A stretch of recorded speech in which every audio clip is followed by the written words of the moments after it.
Well, good morning and welcome to Providence United Methodist Church and this service, The Net. My name is Casey Crimmins, and I'm so excited that you decided to worship with us this morning and spend time with us in this congregation. I am obviously not there, but wanted to send some love and share my heart a bit for the person that's going to be sharing his heart this morning with you. Jamie Wollin, who many of you may know, returned several months ago from a mission trip or mission time in Cambodia, and him and his wife Holly and their 3 sons have come back, and the relationship that I've developed with Jamie and his family has just been really special. There's just a special place in my heart for him already. I'm so thankful the Lord brought him home for such a season as this. As the church is going through just a lot of transitions, it's great to have someone with such great perspective and such a beautiful heart. When we started the service about a year ago, and we were coming up with kind of a purpose statement, this idea of passionately pursuing, that we would be passionately pursuing an authentic relationship with Jesus Christ and leading others to the same. Well, this guy just encapsulates all of that. So I'm so excited that he's going to be sharing with you this morning for this time, for this series, the implications of the gospel, and for this topic. So would you please warmly welcome Jamie Wollin. I will see you all next week. God bless.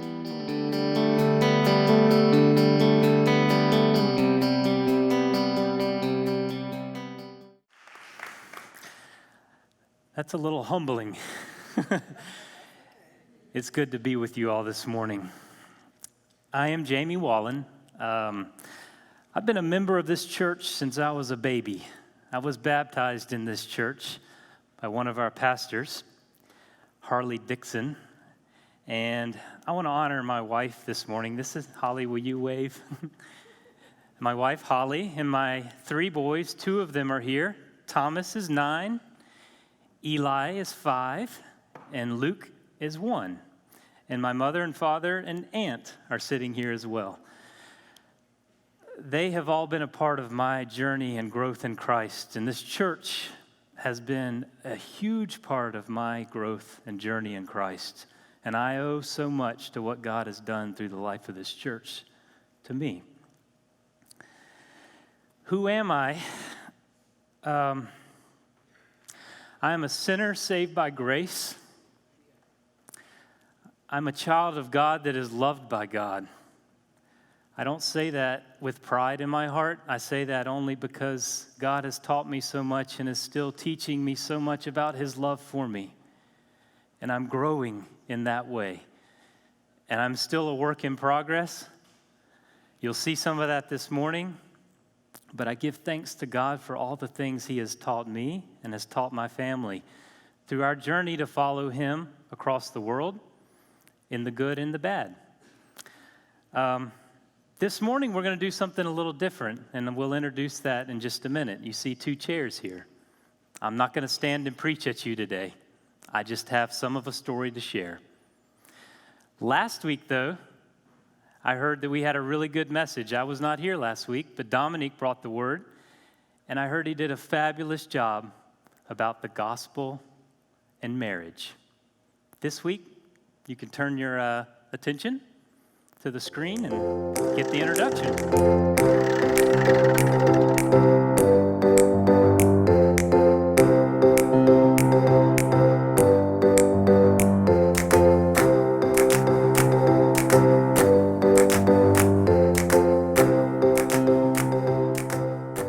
So it's the gospel and your job. Now, the funny thing is, Casey put the guy up here this week who doesn't have a job right now. So if you're totally not trusting me at this moment, you can leave. But as I said, I'm a work in progress. This is a journey, and I have a story about job, or I might even want to entitle this Vocation, the Gospel and Our Vocation.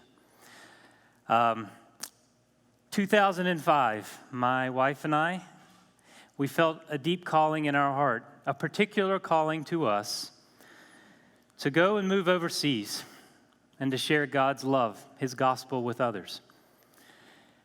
We had done a couple mission trips in Southeast Asia, And it happened that we just didn't feel it was the right time to leave. You don't have to be in seminary or go study theology or a big word we call missiology to go be a missionary. God has given us everything we need. But for us, particularly in our season, we felt that God wanted us to take a time out, a time and space, and go study His Word and to be in community with others around the world. So we went to Asbury Seminary in Kentucky, and we enrolled in the World School of World Mission and Evangelism with a heart to be overseas one day serving God. We had a small bit of work we did in Thailand in the year of 2008. We had a problem with our visas and had to return home unexpectedly to the U.S. But then finally, by the year 2011, we had prepared, we had raised our funds, and we were going overseas to Cambodia. And that was where our heart was. God had called us particularly there. And that has come through a long bit of story, and we're not going to go through all that today. But prior to all of that, I did have a job. I was working in a successful career. One I actually particularly enjoyed a lot as an engineer in sales. My wife was a school teacher in Mooresville, and we had a good life. But for us, something began to stir in us and kind of unravel our heart's desire and what we wanted to do in this world. In Cambodia, we did a very traditional missionary thing. We learned language, the Khmer language. Jamrip Sua, Soksabaite, that means hello, how are you? And we began to teach in churches. We began to teach in a school. We began to disciple young people. And we did what you would call traditional missionary work, the thing you would imagine in the pictures. Over time, we became unsettled again, and we did not know why, but we felt like we were not living out our vocation, who we truly were in a job in Cambodia. And so our job shifted, and we're going to talk a bit about that this morning. I ended up becoming an auto mechanic in Cambodia, and my wife went back to teaching again. But this morning, I'm going to invite Eric up here. I'm not preaching. We're going to have a conversation as two good friends. Is this thing on? Yes. All right, you want to sit down? Yeah. Okay, so I'm going to try to keep my part short and sweet. And we talked, Casey and I talked, and we talked about this opportunity. And like what Jamie said, it's can be humbling to have this big drum roll before you step up to the mic to tell about just your life and who you are. And it's just kind of, you don't even really need light shined on what you're doing. You just kind of do it. It's just who we are. And so if all of us stood up here and kind of you beat at our chest Tarzan style and just spilled all the beans on who we are, it wouldn't be as authentic as sitting at the table and just having a conversation. And so Casey got to meet Jamie first, I believe. At least he got to meet his heart first. And we had this conversation about how cool would it be if we just set up and invited the congregation into something that was just talking. So to do that, Jamie and I met maybe 4 times for a couple hours each time and just talked. And you can imagine, if you know me, that talk went from every end of the spectrum. But yeah, exactly. You get a nod, and I'm not even going to look at my wife. She'd be like, so, but how awesome is that? I mean, we just got to know each other, and we kept the lens, the focus in this conversation loosely around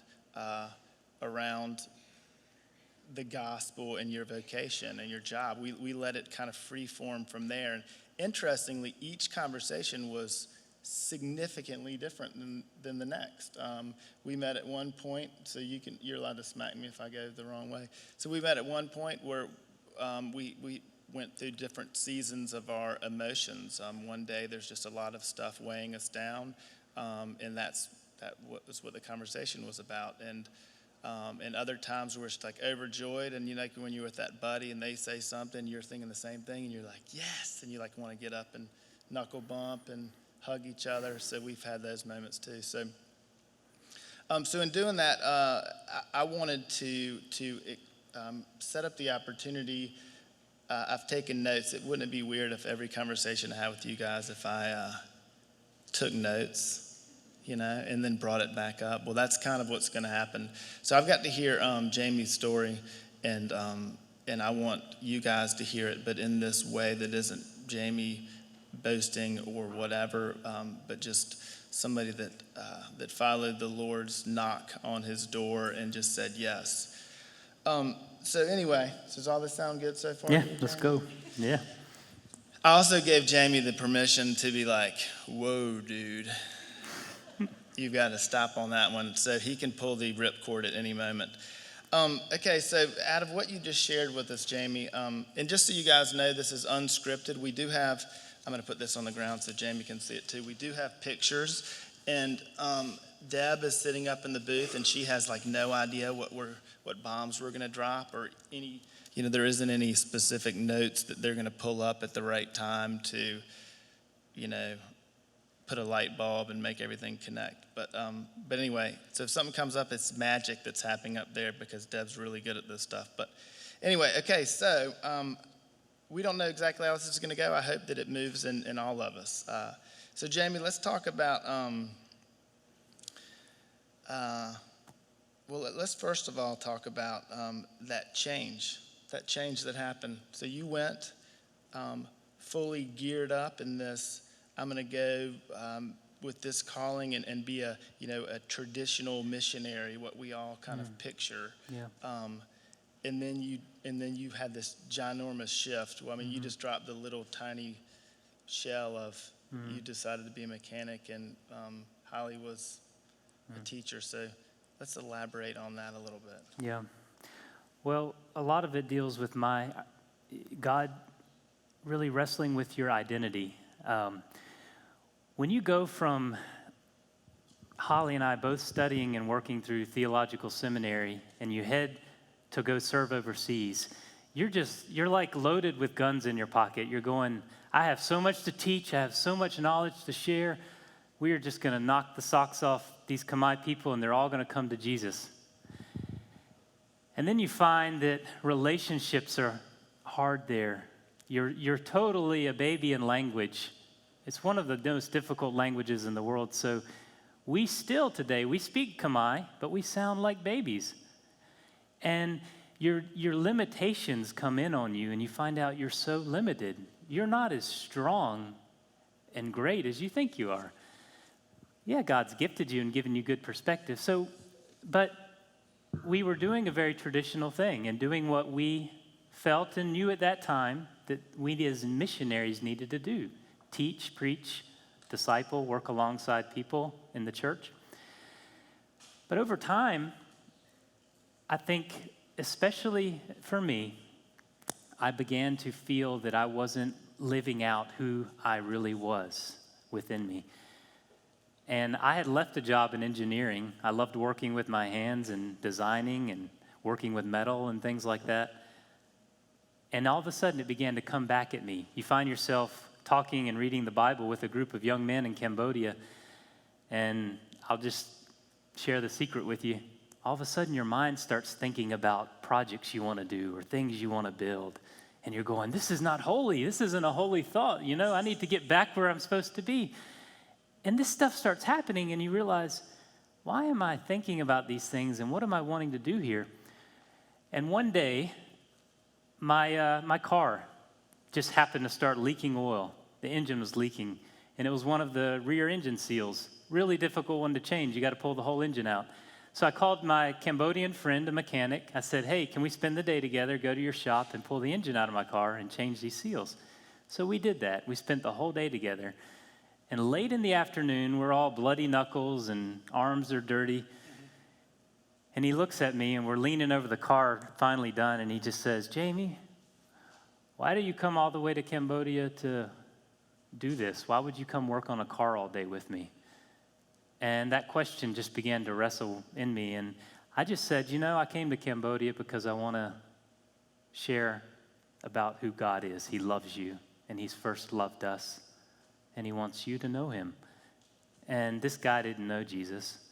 He had never really heard about it. But it began a conversation with him off and on, and there were other Christians in his life that were praying for him as well. I wasn't the only one. But we just began a good friendship, but it began under the hood of a car. And I began to see over time that God wanted me to be, and I think even Holly as well, wanted us to be who we were deep within and use the gifts we've had to come alongside people in a real natural way and be in relationship with them. Thus prompted us to make a big move. Halfway through a time, we moved to a new city. And I didn't have a clue how I was going to do this, but I bought some more tools. We bought enough space in front of our house, and I just started working on people's cars. And it began a long season of meeting so many Cambodian men, particularly. And my heart has always been for the men in Cambodia. And I just began to have relationship with guys in shops and in fabrication shops that had never met a Christian before.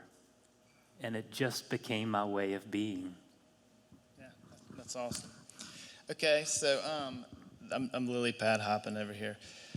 So in these travels and in the working in shops, you and I got to share a moment where maybe the definition of mission or definition of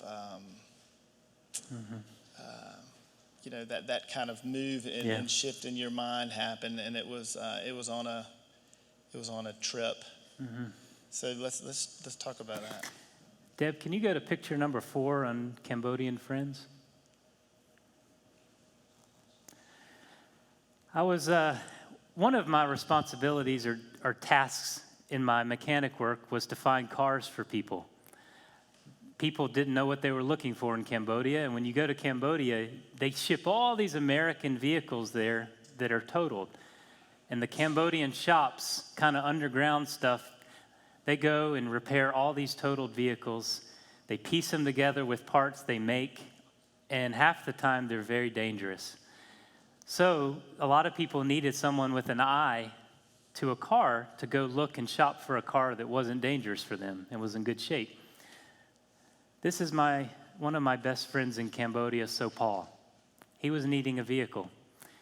So one night we get on the night bus in Cambodia, and this looks like a regular Greyhound bus, but they put sleeper benches inside, and you lay down in them and you try to sleep, but you're bumping the whole way, going 30 miles an hour down a dusty road. And so you end up not sleeping, and we talked for a few hours, and then the bus stops. This is my first trip on a night bus, and the bus stops halfway down the road because the driver's tired and he's wanting to eat food. Well, all the way down the road to Phnom Penh, the capital where we're going, which is 7-8 hours away, are bus stops where these women are cooking rice porridge, different breads all night long to feed the bus drivers or passengers. So it's tradition for the Cambodians to get off the bus in the middle of the night. You go sit on a really dusty bench on the side of the road, and the lady brings you your hot bowl of rice porridge. The spoons are dipped in hot water to sterilize them a little bit, and then you just eat. Well, I didn't really think anything of it. It was my first trip. I get off the bus with Paul, and it's me and him, the driver, and one other Cambodian man. None of the other foreigners would get off the bus and eat on this dusty, probably dangerous place to eat on the side of the road. So we eat, we get on the bus, and Paul grabs my arm as we're driving down the road. And he says, Jamie, why'd you get off and eat? And I said, well, I was hungry. And he said, I've ridden this bus so many times, countless times, and I've never seen a foreigner get off the bus and eat with us people before. And I said, you mean you Cambodians? He said, yeah, the driver and just regular people. And I said, well, okay. He says, that really touched my heart that you would eat rice porridge with me on the side of the road. And it prompted me to ask him a question that was probably the most pivotal question I asked anyone in Cambodia during our 4 years there. I said, so Paul, what's it mean for a foreigner like me to come here and to serve God? He was a Christian, by the way. He is a Christian. What's it mean for us to come and serve God in your country, serve your people in the name of Jesus? And his answer was not what I expected. He said, it means that you come and you get off the bus with us in the middle of the night on a dusty road and you eat rice porridge with us. It means that you sit with us in our house when we're sick. It means that you listen to our stories when we want to share them. It means you be a friend just like any other Cambodian would be a friend to us. He said, Jamie, he's a pastor, by the way. He said, I've seen lots of mission trips here. I've seen a lot of people do things. We've built things. We've had people come and serve our people. But what makes a Cambodian's heart shine is when someone outside of their context comes and spends time with them as a friend, as an equal partner in life with them. Yeah, beautiful. So when we talked, I've been on mission trips. I haven't been to Southeast Asia, but oftentimes, and I think we're going to segue this into our vocation and the impact of implications of the gospel on this. But it's interesting because when you went. And not that one's right or the other's right, but when you went geared up to bring, to drop the goods. So I've been and we go with all the construction materials, and I'm a general contractor, so we go and we build cabinets and we build houses, and we bring books and pencils. And you and I had a conversation about that shift. And it kind of went from, where I'm going with this? Mm-hmm. So can you talk a little bit about that? Because sometimes we come with this power edge, we have something, mm-hmm. and we, yet with all that stripped away, we still come, and we still actually have everything, like what we kind of mm-hmm. started with and what Milton shared with us in communion. Yeah, I think what we're getting at here is, friends, the gospel for me, the Cambodian people taught me so much, and so Paul taught me so much, but the gospel boils down to this for me.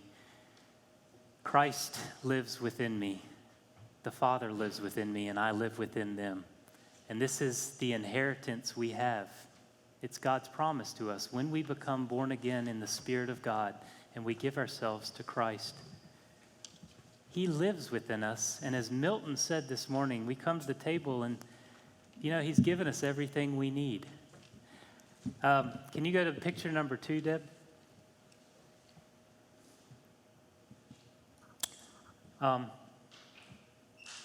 This is one of the mechanics I worked with on a weekly basis. This was my last day of seeing him and saying goodbye. And I had to go to him so many times for help because he had machinery I didn't have, and I would beg him for his help, and he would stop what he was doing to help me. And we shared this this partnership of love between us. And I found that I wasn't the one that had the power. I didn't bring all the tools and all the stuff to the table as a missionary. I went and I asked him for help to help me. And what that did was it created a friendship between us of love. We co-shared in life and in vocation together. We worked the same thing together. We sweated under the same sun together. We had the same struggles together in working on cars. And this last day ends up, his mother is sitting there, the one on the left. She's getting ready to go to the temple to make her offerings, the Buddhist temple. And we have a conversation about God, about Christianity. I didn't talk to him actually the whole 9 months I knew him about my faith. It never came up. But it didn't matter because we were working on building trust and friendship with people and drawing into a deeper relationship with them, knowing that at some point God would open the door. And that was a case for that. I don't know what's going to happen with the man and their faith and his mother's faith, but they did eventually get to see and hear of the hope that I have in God. But he probably wouldn't have listened to another person, another Christian that would have come in because he hadn't shared life with them. And this is the beauty of our vocation. All of you, some of you may not even have a job. Some of you may be out of work. Some may just work other routines at home or other things. But we all have our spheres of influence of people in our lives. I don't know who's in your life, and you don't really know who's in my circle, but they are the people God's put before you for you to love on a daily basis, and God has given you everything you need to do that. You can go to work empty-handed, but full-hearted, because God lives within you. I don't know if I even answered that question. No, it's good. I mean, to really imagine how many hours we spent talking, and I'm definitely recommending that you have these conversations with Jamie. So something that I wanted to bring up, and if we run a couple minutes over, I apologize.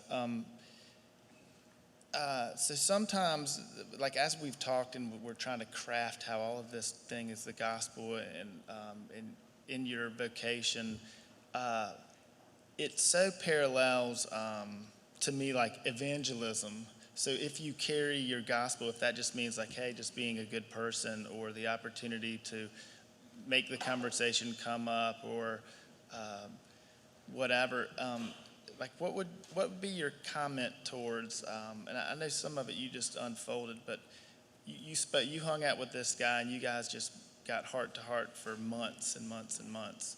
And you had that conversation with him. So not to change him, not to convert him or for it to be that, but you know, we had a conversation about, you know, the rock mover. Okay, let me share about that. Yeah, let's share about that. Yeah, who remembers the parable of the sower in the Bible? You know, there's different seeds that's thrown on different soils, some rocky, some thorny, some good soil. Well, nothing grows on the rocky and thorny sides. It grows in the good soil. Before we even till up a field in this world, a farmer in Cambodia goes to till up their ground and prepare a rice field, the first thing they do, the women go out and they go and they dig up all the rocks that are in the field. And they gather them up and they chunk them out. Because you can't go running a tiller drawn by a water buffalo through a field if there's rocks and boulders sitting in the field. I think for us, in a place that is 1.5% Christian, and that may categorize even your work environment here in Charlotte. I don't know what your work environment's like. But most of the days, God impressed upon us that Holly and Jamie, you guys are rock movers here. Before even seed can be casted on soil that's good, before soil can be made good, in people's lives, you got to get the rocks out of the way for them to hear the message of the gospel. And oftentimes, that is them meeting someone who is genuinely honest, genuinely tries their best to be a kind person. Yeah, we all slip up at times, but genuinely tries to love. Even that opening of the door for someone in the morning, the smile you give each morning to someone when you greet them, the ways in which you engage them because you know that God's within you and they deserve a piece of that from you. That's a rock mover, and we can all be that. We can all be that, you know? Yeah, amen. So as we're running out of time, let me share something. I've got like 3 more pages of stuff, so obviously we're not going to go through that part. So as you've moved through these seasons, and here you are in Charlotte, and you had your true confession of, and you're the jobless dude, or at least whatever. But it's still your vocation, still like who you are exists, whether you're, at home, whether you're a mechanic, whether you're suited up in the coat and tie, et cetera, et cetera. Something that I found, it's funny that it's a quote from Jamie, but not this Jamie, but let's give him credit for it because it's pretty good. No. So it says, faith isn't an assignment, it's a lifestyle of depending on Jesus for everything, including him, consulting him, trusting in him for everything, whether big or small. We need his direction every day. And this person, Jamie Geyser, said, I used to think that I needed to work at a church to really be in the ministry and share my faith. Now I realize that living by faith each day, wherever God places me, is where I need to be. And they went on to say also that no matter what job or career we pursue as followers of Christ, our primary vocation is being full-time Christians. At home, school, the workplace, and just makes the comment of don't wait until you graduate to start representing Christ, to do it now. And as we transition into worship and just to kind of call it to God, I'm really excited about this worship moment we're going to have. It's saying yes. It's saying yes without maybe even working in our skill set. If it's the drop the nets, you went from being professional fishermen to just saying yes. And when you dropped your nets, you went from professional engineer, sales engineer, exactly what that is. We didn't spend a lot of time there, to just sharing the good news, and then to just getting dirty and living life as a lover of Christ and a follower of Christ, and just in other people's lives. So if you could sum all of this up, and then we'll push pause, so not stop, but pause, because I hope this conversation will continue with each one of you guys and Jamie, and for that matter, everyone else around you. How would you speak into someone's life that wants to involve Christ and just the implications of the gospel, the good news of what God has done for us, and to be able to kind of carry that light inside them, to know that they are armored in that it isn't, that everything else is stripped away and they have that, to know that that's okay. I mean, a lot of us go to our daily grind or whatever, and we don't carry Christ into that. We carry Christ and we're like, hey, let's go to church. And then we kind of compartmentalize and go back into our everyday. So, yeah, I think my thought to that is the staff here is going to shoot me. Nah. You can busy yourself with church work. We can so busy ourselves, and this can speak to people that have been here for umpteen years and people that is first time walking in the door of a church. You can be part of this body, which is beautiful, and you can go and busy yourself and compartmentalize life as, here's my Christian service, here's my job, here's my family life, what I do with my kids. God wants to take that whole thing and bring that to his feet. If you're busying yourself with Christian work and church work, you need to stop. It's not doing us any good. It's not doing the world good. If you feel that, if you feel freedom and joy in it, you're probably serving right where you need to be. But if you do it out of obligation, and that's your compartment for church work, just stop. The gift we have, again, the gospel, is that when you are in a relationship with Christ, God the Father, the Son, through the power of the Spirit, lives within you. And we take him with us wherever we go. And God wants to take all of our life, not putting pressure on you, but he wants to free you to be who you are and who he's making you to be, making me to be before others, to love them, to care for them, to invite them into his presence. And we do that at soccer games. We do that at work. We do that at Dunkin' Donuts. We do that when we're mowing our grass. We do it when we're just at the Home Depot buying a bolt and we meet someone. You have an opportunity to share his light. We're light bearers. This life is not about being a busy Christian. It's about being a person who abides in God and has the freedom to live in God and let God do his mission. This is his mission. It's not ours. I'm a little preaching now, but I feel very strongly about that. Well, guys, so we're gonna go into worship from here. Jamie, you rock, dude. Obviously, I love you, bro. Love you, brother. Thank you so much. Good stuff, man.